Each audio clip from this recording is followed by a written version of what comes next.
Ladies and gentlemen, welcome back to the DFS Army Fantasy Football Show. And guess what, Brandon?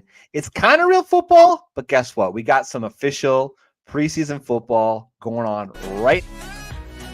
We are officially here. We made it. We did it all through the offseason, and we are finally here, Brandon. We are planting our flags on the players that we love this year in fantasy football for our drafts. How you doing, brother? You're pinch hitting here. So Mike Dickinson and I, we're gonna have a rare appearance with the two of us on the show. Last minute, he had a personal thing, so he couldn't come. So you, as usual, the soldier that you are, came on representing. What's going on, brother? Not much, just hanging out. Excited for this. I'm excited to see some of these rookies start playing a little bit.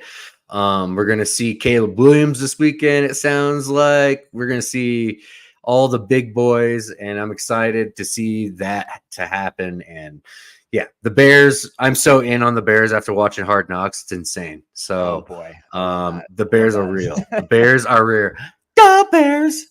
That's how Caleb is doing it. The Bears. The Bears. That's how he does. So we got Bally in the house. We got our guy Flex Matt's in the house. Yes, I'm playing rocking DJ Shane. I just get too excited. We got Clipboard Jesus in the house. Our guy, man, it's football season. Man, I'm so damn excited. Like right now, and this is what's interesting. So, as I mentioned, we're going to be doing our flag plants on the show this week.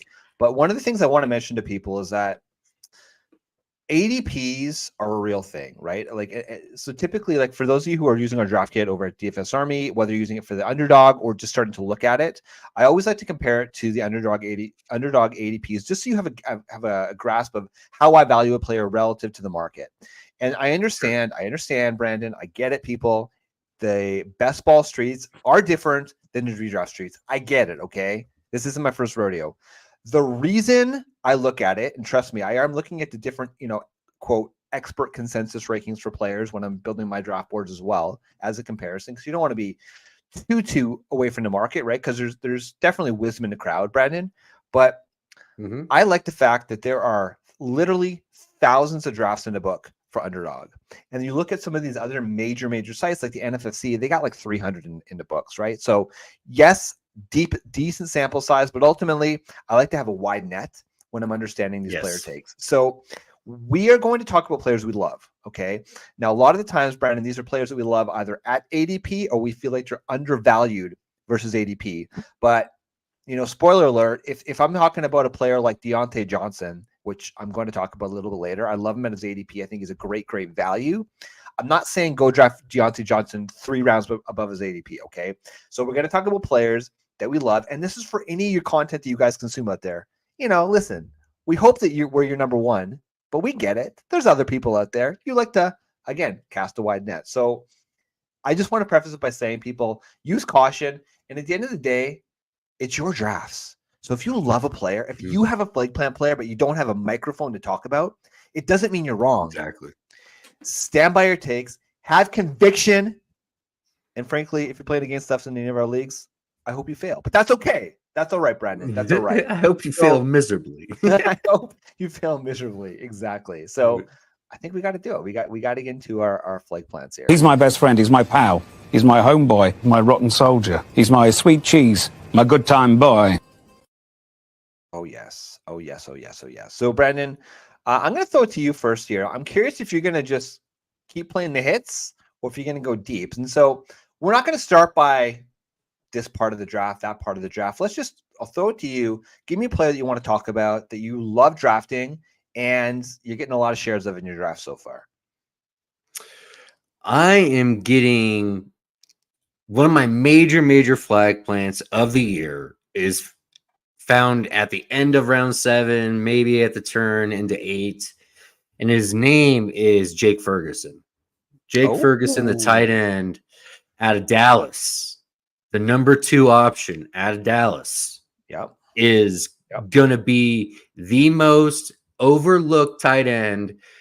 And it seems like the way the ADP is shaking out, but everybody's been talking about Evan Ingram a little bit in the same area, which I've been loving because I go straight to Jake Ferguson right after, and I can wait a little longer for him. The guy is unbelievable. He was in red zone targets last year. He had 25 for first in the NFL. Deep targets, number 11th in the NFL with 6 per game. That area, number 16 for tight ends in his first couple real years with the Cowboys here. Now going into year 3, Mike McCarthy has made it very clear that they believe in Jake Ferguson and that he is a building block around their offense, and that Jake has done everything possible to get a larger workload. And if that happens, tight end 5 is well within his grasp with having that many red zone targets. And guess what? Their team got worse. They signed Zeke. They are thinking Rico Dowdle is going to be the number 1 running back. That will last a month or so before that stops. And they're going to end up turning to people outside of CD Lamb because the offense is going to be stagnant and kind of easy to predict. So I love Jake Ferguson on the play action. I just feel like his touchdown upside with only 5 last year, with leading the NFL with 25 red zone targets, with only 5 cashing in for 5 times. I could see that with a big jump into this next year with Dak.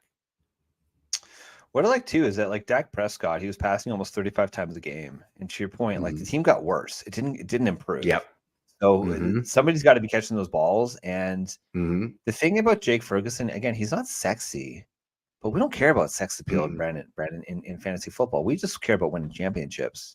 And the type of position is so weird this year. Like it's pretty flat. Yes, there's definitely like the top guys, but it's so flat that if you just wait and take a Jake Ferguson and going off the board at like tight end 12, 13, 14, right around that range, like he's so damn cheap.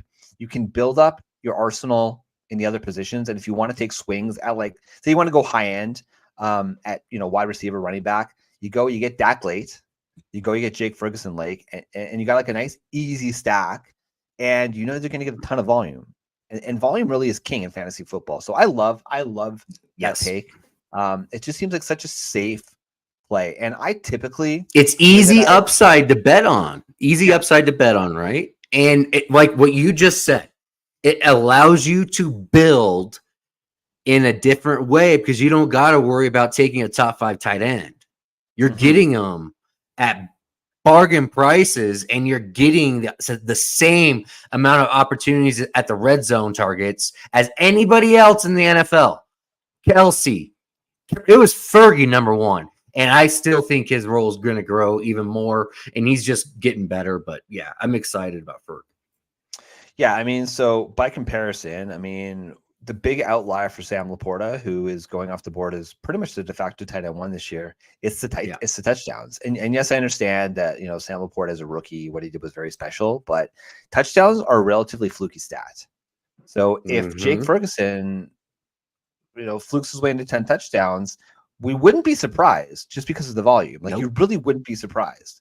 So I love that take. I think that's a nice, sexy, even though it's not sexy take for a not sexy player, but hey man, it helps win championships. So I think Clipboard Jesus thinks we're doing our bold call show because he is calling out Curtis Samuel as a top 10 wide receiver this year. If that happens, Clip, and you don't have him on 100% of your teams, I will shame you. Crazy. Yeah, I will shame you at the end of draft season. This isn't the bold calls. No, this isn't the bold calls, but I get what you're saying. But the reason why I'm even on the show is because of Curtis Samuel. Do you remember this, Shane? Do you remember? The only reason that I came onto your show was because I was screaming that DJ Moore was better than Curtis Samuel. And back when they were both on Carolina. Remember that? That was the one. I'll be honest. I don't remember that, but I do remember. First one. Yeah, I love that. Okay. See, a little bit of history for those of you tuning in here. History. I'm going to get to my flag plant player. And this is a guy that, well, he was drafted by a not so great team, the second worst team in the NFL last year.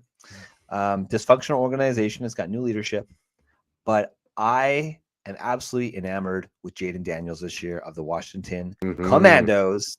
And really, I'm going to kind of do a double take here because at their ADPs, I'm also in love with Terry McLaurin. And one of the reasons that I love Terry McLaurin at his ADP is because, first of all, you don't have to pay a king's ransom to get him on your team, right? So currently, TMC, of course, I'm not prepared and I don't have that right in front of me, but TMC is going right around the start of round 5 at wide receiver 31 50 overall. overall. Now, Yeah, at 50 overall currently. So you get that. And then in round 9, at a nice cheap price, you can go get a Jaden Daniels. And here's the thing, right? So if you're in a super flex league, I love Jaden Daniels as a QB2. If you're in a 1 QB league and you want to just punt the position and you're not 100% comfortable with Jaden Daniels, you can go get a player later like a Jared Goff or somebody it's like Kirk Cousins even. Like that's not quite as sexy if you want that insurance. But here's the thing. If you're playing in a 1 quarterback league, Brandon, I'm not going to suggest you roster 2 quarterbacks, right? Unless it's like a 10 person bench on your team. So I'm willing to roll the dice with a Jaden Daniels, understanding that Jaden Daniels did have elite pass catchers in college last year, right? It makes sense. Like one of his superpowers is a deep ball. Well, guess what? Brian Thomas Jr. was fantastic at catching the deep ball. So you can say that, is he as good as he was? He kind of came out of nowhere at LSU last year and obviously won the Heisman Trophy. But I think that's going to translate because he is an accurate passer. He isn't just a one-trick pony with rushing the ball. But here's the thing. He is very, very good at rushing the ball. But the thing that I like the most, and this is what the key thing here is that if he can learn to protect himself, he can be an efficient passer and he's got upside for scramble ability because frankly, we don't know what's going to happen with Washington, right?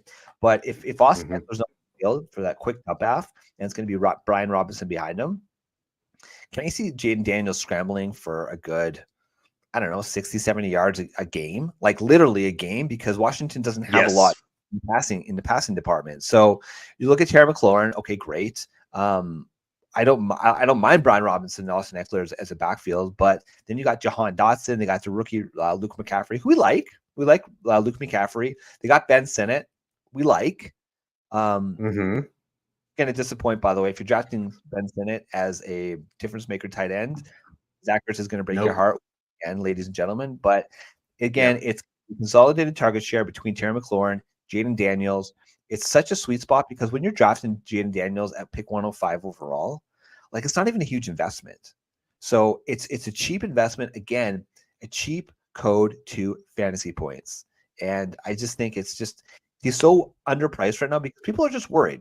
He's got the Commanders stink on him. We get it. He's still a rookie. He's not the first overall rookie like Caleb Williams, like that sparkle.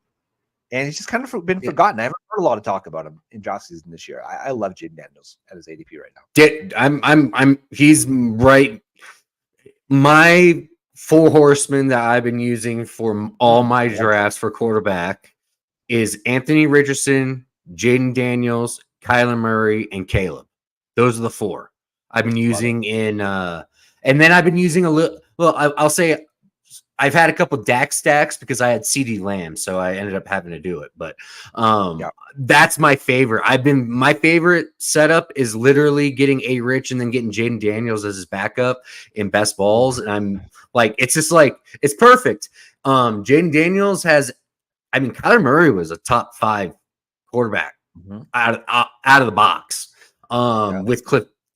with Bruce Arians, and even with Cliff Kingsbury, he was in the top 6, top 5 quarterbacks as well. So I love Jaden Daniels. There's a lot of similarity between him and Kyler, and for sure. Love it. All right, brother, give me your next one. My next one is the speed demon himself, Rashee Rice. Ooh, Rashee Rice. It seems like he's going to be dodging the law this year. So if this is the case, and if he's only and he's not going to miss any games, and he's going to have the same exact, he's going to get all games available for him to be able to play in. Where he's going in drafts is criminal. He's going 63rd overall in our ranks. You have him wide receiver 38 in our rankings, and This guy was an efficiency monster last year. After week 10, after his bye week, it was insane. He had 5 wide receiver 1 finishes to end out the year and going into the playoffs, and became a superstar in the playoffs. The great thing about this is that snap share, he only had a 58.6 snap share snap share. So there's a lot of room to grow for him in that. The target share was really good for only having that limited kind of a snap share at 27.4%.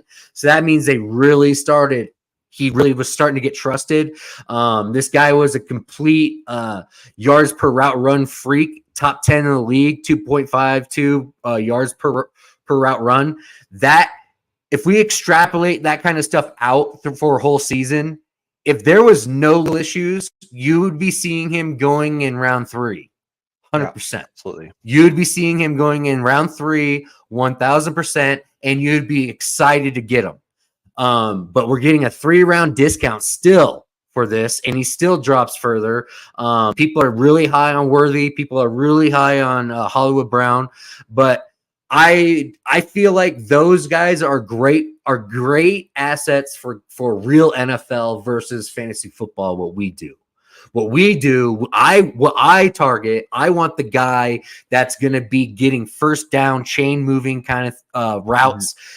And this year, everything that Rashee Rice was doing was right next to the line of scrimmage. Last year, only had an ADOT of like 4.9 yards. Right, it was ridiculous. Everything he had was a yak.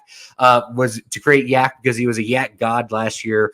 Led the league in yak, and I just feel like with this guy getting another year, he knows he's under the gun now with this whole thing with the car stuff. I think the Chiefs really just use the hell out of him while they got him, and they don't kind of like curtail. I think they really try and get as much out of him as they can while he's active, and I think. Now, it just seems to me that he's not going to be dealing with this legal stuff this year. So draft yourself some Rashee Rice. It doesn't mean draft him everywhere, and make him a pivotal person in your foundation of your build. What I'm saying is have some shares of him, have some exposure to him, because if he plays all year, I don't know how he doesn't become close to a wide receiver 1. I really don't see how it's not possible. So yards after the catch per reception last year, 8.27 yards. Like that's just absolutely insane. That's elite. It's nasty. And now and then if you see the highlights of him in camp this year, you're seeing him actually running routes on the outside from the X. That's good to see that he's starting to get pushed outside as well. So he's going to be able to get moving around. But this guy was a slot dominator. He's just a yak monster, does not get tackled, is a lot like Debo in that facet of his game. So let's say injury agnostic, ADP agnostic, and assume all these guys play an entire season. Are you more comfortable with Hollywood Brown or Rashee Rice? Or I don't think Xavier Worthy, but of those two, Hollywood Brown or Rashee Rice, if you had to choose one, is there one that you would choose? Like it's always Rashee. Always, because I know what Hollywood Brown is, man. Everybody wants to, everybody that comped him to Deshaun Jackson is correct. He is not a wide receiver 1. He has never been a wide receiver 1. Deshaun Jackson was never a wide receiver 1 in fantasy football, okay? In good football, awesome. Great player to have in your offense within your building, awesome. But what we want are people that stack stats, baby. Give me those catches. Give me the easy routes. Give me the wide receivers getting the big slot work. Give me the guys with option routes. You know the game, Shane. And it's just about roles. And I feel like Rashee's role is pretty settled in that offense. The one thing that I like though is about Hollywood Brown. Like, don't get me wrong, I think Rashee is a great value. I actually have him about half around below his ADP, just because I'm of the opinion that none of these guys are really going to just break ADP. I think that one week is going to be Hollywood, the next week is going to be Rashee, then it's going to be a Travis Kelce week, next week is going to be a Pacheco week. But that could also just be a hangover because even though the Chiefs seemed to flip a switch last year during the playoffs and just absolutely dominated during the playoffs, you'll recall they were kind of disappointed from a fantasy perspective last year throughout the regular season. The Chiefs were not the Chiefs. And then you bake onto the fact that Patrick Mahomes is going to go for the open guy. So whoever's ever open, he's going to pass the ball to. So that's why I think it's suppressing all three of these players in overall ADP. But yeah, I mean, if I was to close my eyes and see Rashee Rice finish as like a wide receiver 8, like I would not be shocked at all. No, the one not at thing all. I do like about Hollywood though, Brandon, is I still can't forget these games where he had like 18 targets in games, right? So like Hollywood's the kind of player that quarterbacks like just because he's easy, he's quick. And honestly, Xavier Worthy in 2 years is who Hollywood Brown is today, right? Like they are the same player. So to me, that's they are the same player on Worthy as well. That's why I really feel like within the roles of that offense, that Worthy and Hollywood are going to just kind of cannibalize each other a little bit with their value. And Rashid does something different. And guess what? Kelsey is getting older every single year. Yeah. And what are they doing? They're ramping him up. They aren't using him heavy early in the year. They are not doing that. That is going to be heavy Rashid Rice work around the line of scrimmage, out of the slot that Travis Kelce usually occupies those similar areas. You're going to start seeing Rashee Rice in that similar area. A quick arbitrage play to, if you love yourself some Hollywood Brown, you love that kind of archetype, and if you love that kind of player, go draft Jameson Williams 3 rounds later. Same guy. Same exact guy, same exact role, similar dude. That's why I really like Rashee Rice in this offense, because he is different from everybody else. He is different. That's, to me, that Brandon is the selling feature. He is only Rashee Rice, which I love to hear. Kind of an aside, it's kind of funny. So you and I were joking before the show when you were telling me you wanted to talk about Rashee, and it's like we haven't heard peep about what's going to happen from a legal perspective. For those of you who don't remember, I mean, he was essentially racing in Dallas and street racing and injured some folks, and it was a giant mess. But whereas then you see Jordan Addison, and don't get me wrong, like what Jordan Addison did was absolute definition of stupidity, but they already have his initial arraignment, I think, is scheduled for October 7th. So I don't think either player is going to get suspended this year, because I don't think the legal process is going to play out this year, unless of course they plead guilty, in which case that speeds the process up. Let me say I'm not a lawyer, but I just don't see the NFL doing anything this year. So that's why, not a flag plant player, but I'm comfortable drafting Addison where he's going. I feel like he's continuing to drop in drafts, but that's the type of uncertainty that I'm going to run towards. Okay, that aside, let's talk about my next flag plant player. And this is a guy that, Brandon, I can't remember if it was with Matt or with Mike, but who maybe it was with myself. There was a heated conversation about this player on this show about a month ago.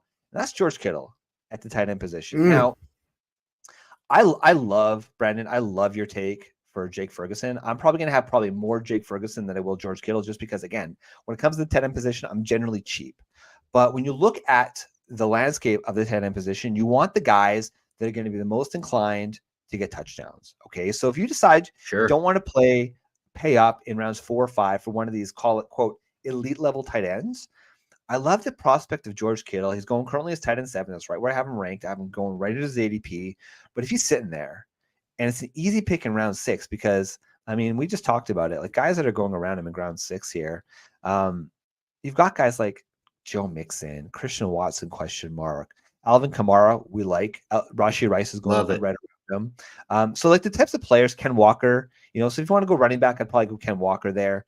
But at the price, George Kittle, Evan Ingram's only going a few picks later than him. Tight ends really need touchdowns to win. And this is all preface on George Kittle staying healthy, because I'd say that's probably been his biggest challenge so far, Brandon, is the fact that he can't stay healthy. Oh God, Clip, you're never gonna let me live that down with a small college player. And for the record, I ain't dropping college player. I ain't dropping from K-Dot anywhere right now. I just don't feel like it's worth it. Just too many better choices there. But so George Kittle, I mean, especially if Brandon Ayuk ends up going somewhere else. Now, I understand that the San Francisco 49ers right now, one of the conditions of a trade is that they're going to get a wide receiver back. But do we really see somebody that's going to be a 1-for-1 replacement with Brandon Ayuk? I don't. And listen, I have Christian McCaffrey as my 101. in redraft currently. I feel like he's the best player in fantasy football. So you got to take him at 101, and you have to, but you're rolling that dice with the injury risk. The fact that he's already dealing with a little bit of soft tissue in the preseason, I get his preseason, I get he's a gladiator, but there's always risks there. If any one of these guys goes down, George Kittle's just absolutely becomes like, if you're playing DFS, he's going to probably be one of the top owned DFS players and top priced DFS players every single week.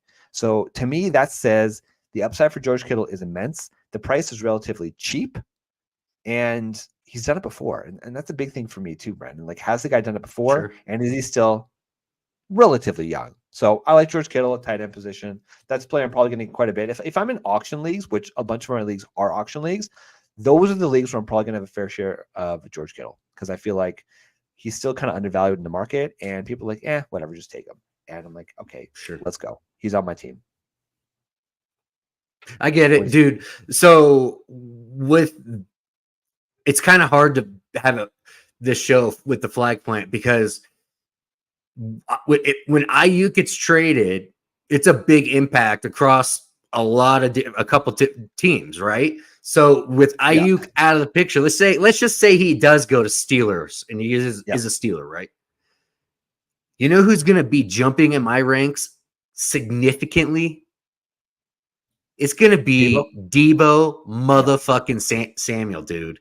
Yeah. Debo Samuel is going to be shooting straight up my rankings, probably, and putting him above. I'll probably end up taking him over Chris Olave. I'd probably put him right behind in our ranks, probably right there behind Achane, right behind Jonathan Taylor. That's where I would be putting him, because when Ayuk is out of the game, this guy, the splits are incredible. He averages over like 22, 23 points per game when Ayuk wasn't playing. It's insane. I'm excited for that. So I'm totally in on Debo. I'm okay with Kittle now if Ayuk is gone. But if Ayuk stays, then I would I'll temper. Yeah.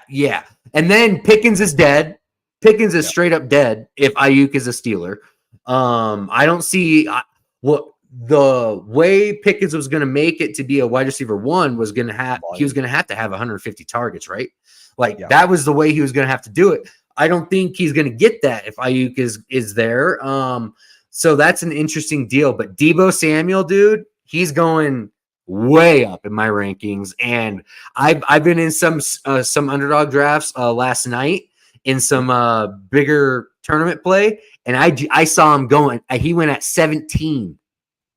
Yeah, dude, his ADP right now. I just checked the latest ADP before the show started here. His latest ADP is 16 overall.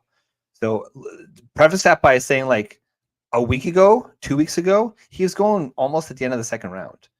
So I actually have him baked in currently today, because I had to move Cooper Kupp up. The drumbeat for Cooper Kupp just looking like a stud. I had to get him up. So I've actually got Cooper Kupp right ahead of Debo Samuel currently. But these are the types of, like, and this is what's tough, because if you're drafting, let's say you're drafting your season long league this week, and it's the Fantasy Football Expo this week. I think it's in where is it? Is it Canton? I can't remember where the expo is, but the expo is this week. So there's going to be a lot of experts. Yeah. So a lot of experts are going to be drafting this week, and I guarantee you they're going to be podcasting about it. They're going to be going on SiriusXM and talking about their drafts, and they're going to have to make a decision. Like, do they think that Brandon Ayuk is being traded? Because the news that might not come down, Brendan, for a few days here, if it comes down at all, right? So people are going to be assuming, and Debo's current ADP of 16 overall, that to me is an assumption that Brandon Ayuk is gone. Big assumption, dude. That's a big assumption. Because I feel like it's an overdraft. If Ayuk's there, it's a total overdraft. Well, I'm excited for it, because I was actually kind of shocked it happened in front of me, because I was waiting. Debo got sniped right in front of me, and then I ended up having to take Jonathan Taylor. I was going to take Debo there, and because I had Brees, and I was going to go Brees and Debo. And that was because I think, dude, Debo is a league winner next year if Ayuk is gone. like straight up. He has top 5 upside. If Debo has top 5 upside, like no doubt, he can do it. He can do it. Dude, Debo could be the wide receiver 1. He could be the wide receiver He 1. could be the one. Exact. Yeah. He's the guy. Like, I'm willing, like, dude, more we were talking about this. Debo is good. Like, I'm gonna try and I'm pushing him way up. I have to. Like, I have to. He's too good. This is why we have these shows to talk through these types of things, right? Because like, as much as like the ranking sheet is kind of what I own, and like we differentiate. Like, I vastly take all of you guys' opinion into account when I'm building a rankings. Like, I moved Devon Achane way up because Brandon said you got to move this guy way up. So that's I take that to heart. And you're right. I mean, so you're thinking like pretty much, should I put him at 15, 16? Like, who would you rather have, Marvin Harrison? Or I would Debo Probably Samuel, Debo, right? 1000%. Yeah. Debo, Drake London or Debo. Drake London or Debo? That's tough, right? But that's probably the Debo. spot. Debo, oh fudge. Okay. Damn, Debo. eh? Dude, if he think about it, like CMC's already nicked up. Like, I mean, if Ayuk is gone, that Jawan Jennings might soak up how much of those targets? You know, like I don't see a lot. They're going to be forced to have to use Debo a lot. And that guy is a league winner. Okay, so generally we try to be injury agnostic when we choose these players, but like Debo Samuel is 20 years old. Like, do we need to bake that into his ADP? The fact that he will miss a couple games? Yes. I bake it in with Achane. I baked it in. I have him missing at least 3 games. I have Debo with his ADP where I had him before missing 3 games. But when you got points per game stallions and they're active for you, come on, dude. There's nothing better than having that. Like, it's a unicorn. It's a unicorn. Yeah. Okay. You're right. No, I'm sold. Yeah. I'm sold. We got to move up. So listen, it wasn't planned, but one of our flight plans on this show, Debo Samuel, ladies and gentlemen. Debo Samuel. Give me another one, Brendan. So another one I got is the running back 2. He's already the running back 2 for the New York Giants. And his name is Tyrone Tracy. Yes, let's go. Tyrone Tracy. Tyrone Tracy. I'm trying to find him. I'm trying to find him right now. Where the hell is he? You got to scroll way the hell down. Way down there, dude. Yeah. Yeah, he's going at so Tyrone Tracy. I got him baked in. I got him baked in 20 spots ahead of his ADP. Yeah, so Tyrone Tracy is right behind in our rankings, right behind Michael Wilson. And at this point, the way this guy is looking at camp and the way people talk about him, I have 100% Tyrone Tracy on all my best balls. And I'm going to have, in my redraft stuff, I'm targeting him. There's a couple other guys in that area that I really like for RBs. Dylan Labe. He's going to be a third down back for the Raiders as well. So if Zamir White misses a couple weeks, this guy Dylan Labe is going to end up being a monster for him. They already trust him. They're already saying this guy's a pro, looks like a 10-year vet out there running routes. But yeah, that's what you want to hear about prospects that have been that are taken that late. But Tyrone Tracy is my number one get for a league-winning running back. That's a rookie coming out. That's way down the draft board, and Tyrone Tracy. Yes, all in. What you love is that the Giants are still trying to they're still trying to build their identity, right? They said it on the Hard Knock show. Correct. It was Saquon. Saquon was their identity. He ain't there anymore. Now, I'm not saying Tyrone Tracy is going to be like the leader for the Giants forever, because guess what? They got a pretty good rookie in Malik Neighbors.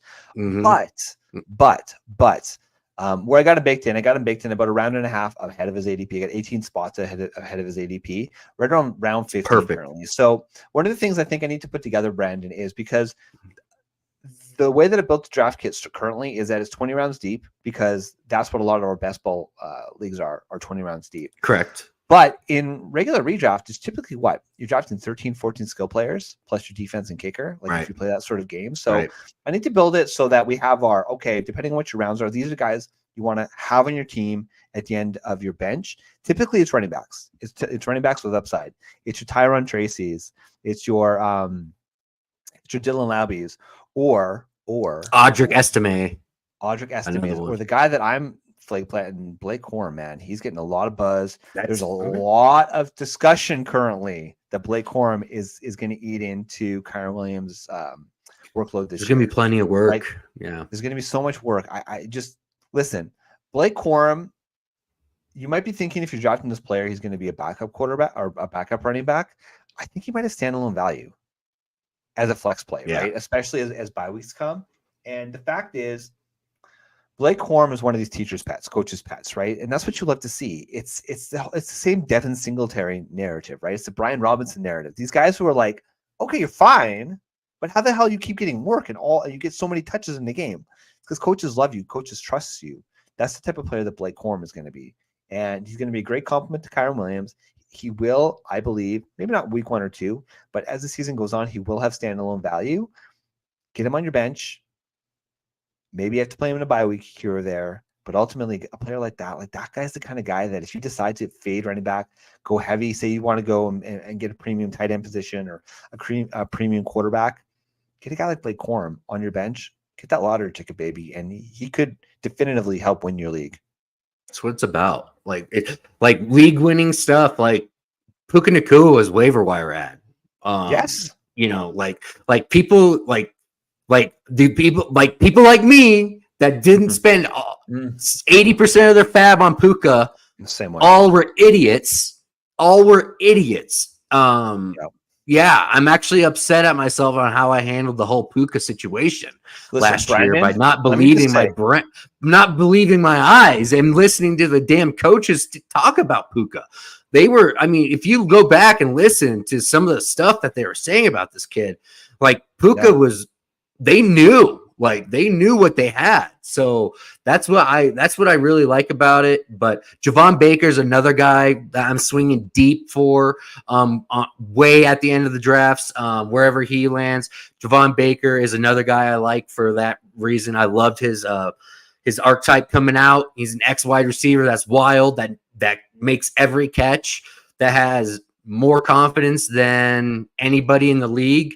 It's just what this guy is. It's a separator for him. His attitude, he truly believes he is, the best. He believes he's Antonio Brown pretty much. Like that's what he believes. So that's what Javon Baker is to me. I think he's a great swing. I like him a lot. But yeah, Justin Fields is another flag plant take that I want, is take a shot on Justin Fields. Okay. Let me ask you. I think that's an interesting take. Let me ask you. So, if you're in a 1 quarterback league, just traditional 1 quarterback league, 5 bench spots, this is what I like. Are you say you get like your Anthony Richardson? Are you going to take a swing and just say, "Hey, listen, I'm going to go upside Justin Fields, put him on my bench," or are you going to wait for the waiver wire? In which case, you'll put some fab in. Like, what's your approach in a 1 quarterback league for Justin Fields? Do you want him on? Justin Fields, because he's free. He's free.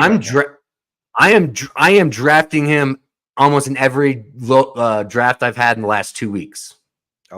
Because I feel this guy is building a relationship with his teammates. I feel that he's winning over people in that building. And Mike Tomlin was a Justin Fields guy, man, pre-draft when he got took. So I really think Justin Fields is there to really compete, and at some point he's gonna play. So if he does come available, and let's say you don't take an elite quarterback, let's say you don't take the elite quarterback. Yeah. Let's say you landed a Tua or somebody like that. I would a Goff, or Goff has higher upside than Tua, but still, like somebody like that, a Matthew Stafford. Let's say you just punted it for some reason. If Justin Fields is named the starter, I would literally dump all my fab in for Justin Fields. It's that, like, with that offense, with those tools, I think he can be a top 12 QB with ease with his rushing. Here's No a doubt. suggestion. Here's a suggestion for the people out there. So say you're in a league with a defense or in a league with a kicker, and you don't have a requirement to fill that position up. You can wait until literally the week before week 1 on the waiver wire and pick up your defense, pick up your kicker. Great call. But if you have a draft early, you instead of drafting one of those positions, you take Justin Fields. So he's kind of taking up a roster spot, but kind of not taking up a roster spot. So then if week 1 is determined, okay, Russell Wilson, even though you missed half a training camp, I mean, technically Russ is the number 1 quarterback on the depth chart. And whatever, as of August 8th, 2024, he is. But then it's no harm, no foul. You just drop him from your team. But in the odd chance that Justin Fields does get the quarterback 1 starting spot on the Steelers, what if they Brandon Ayuk, man? Like, that could just be absolutely electric with his upside and that's what I'm saying. Like, yeah, it's going to end up being a very nice offense for Justin Fields when he takes over. I really the momentum is kicking in. Russ getting that calf injury really screwed him.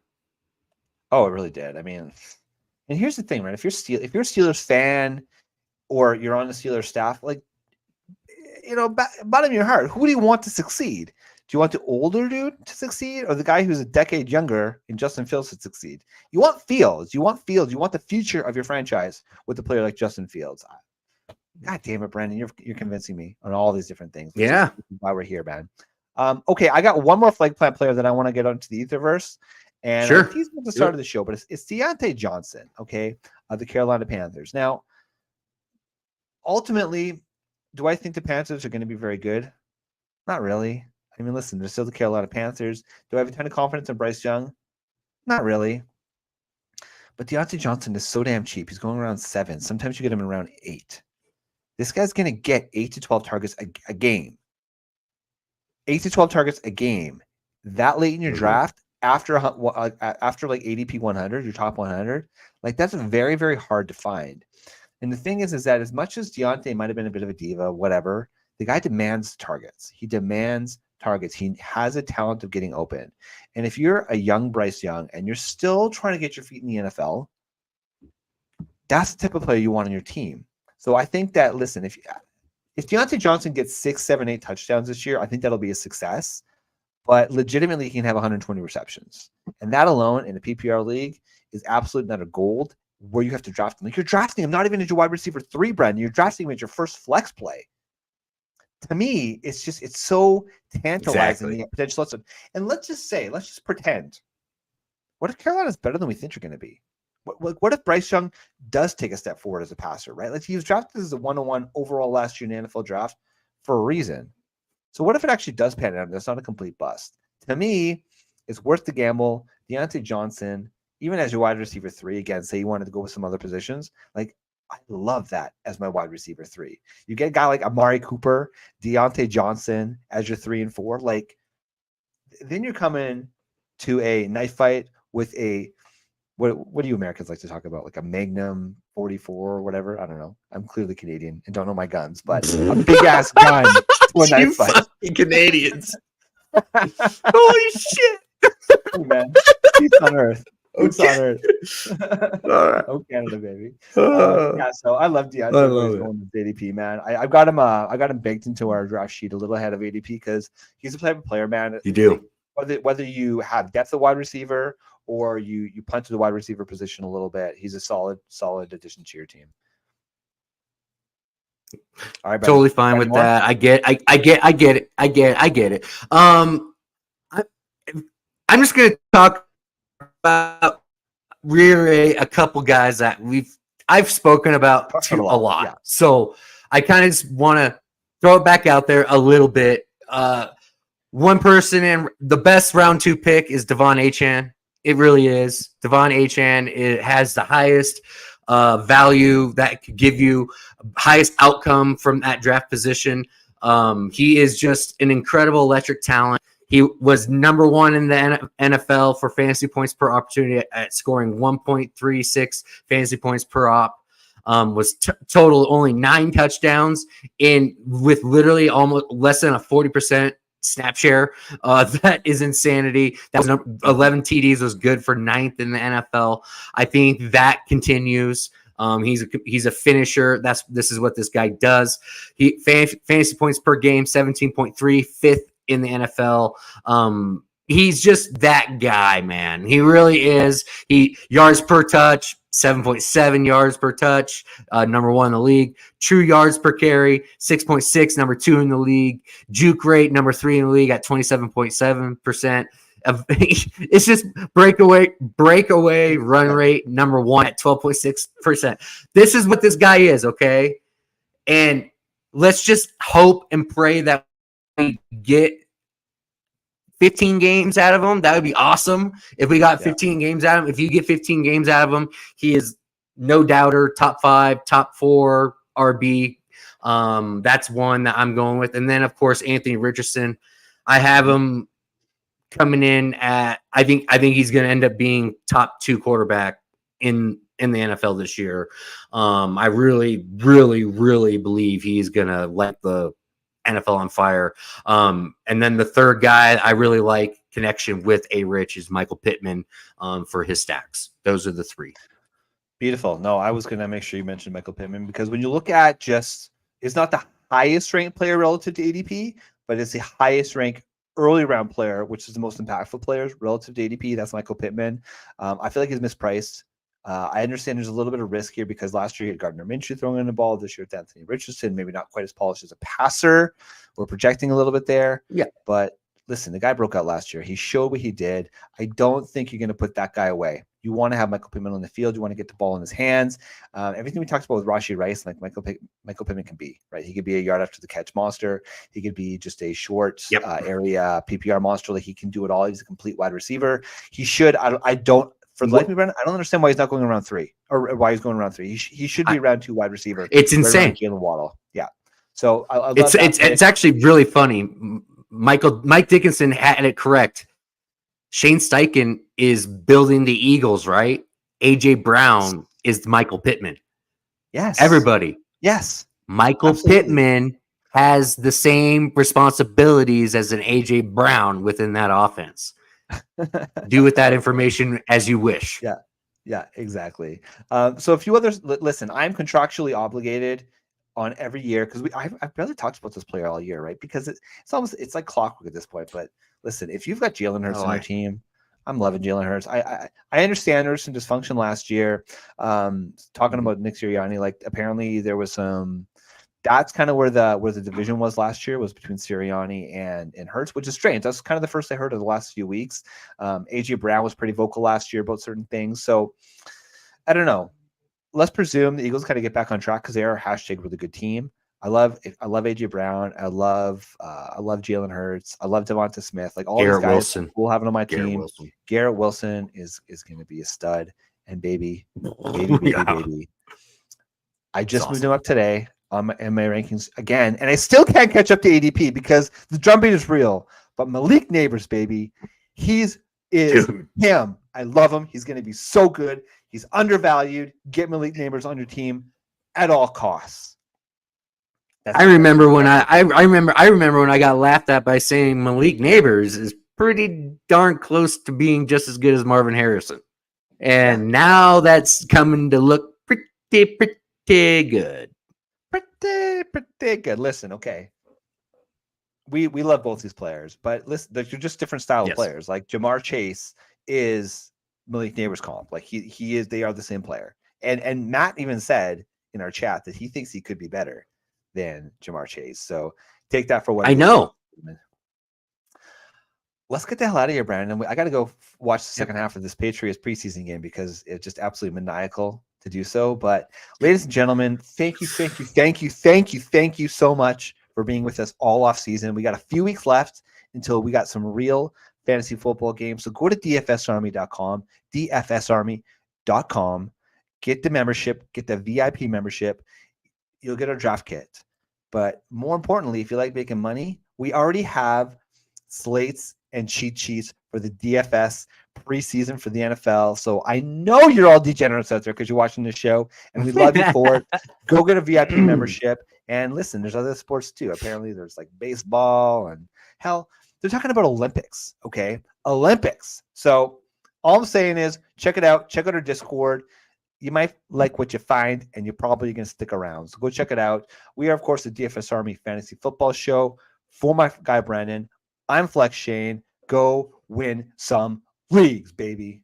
Yeah.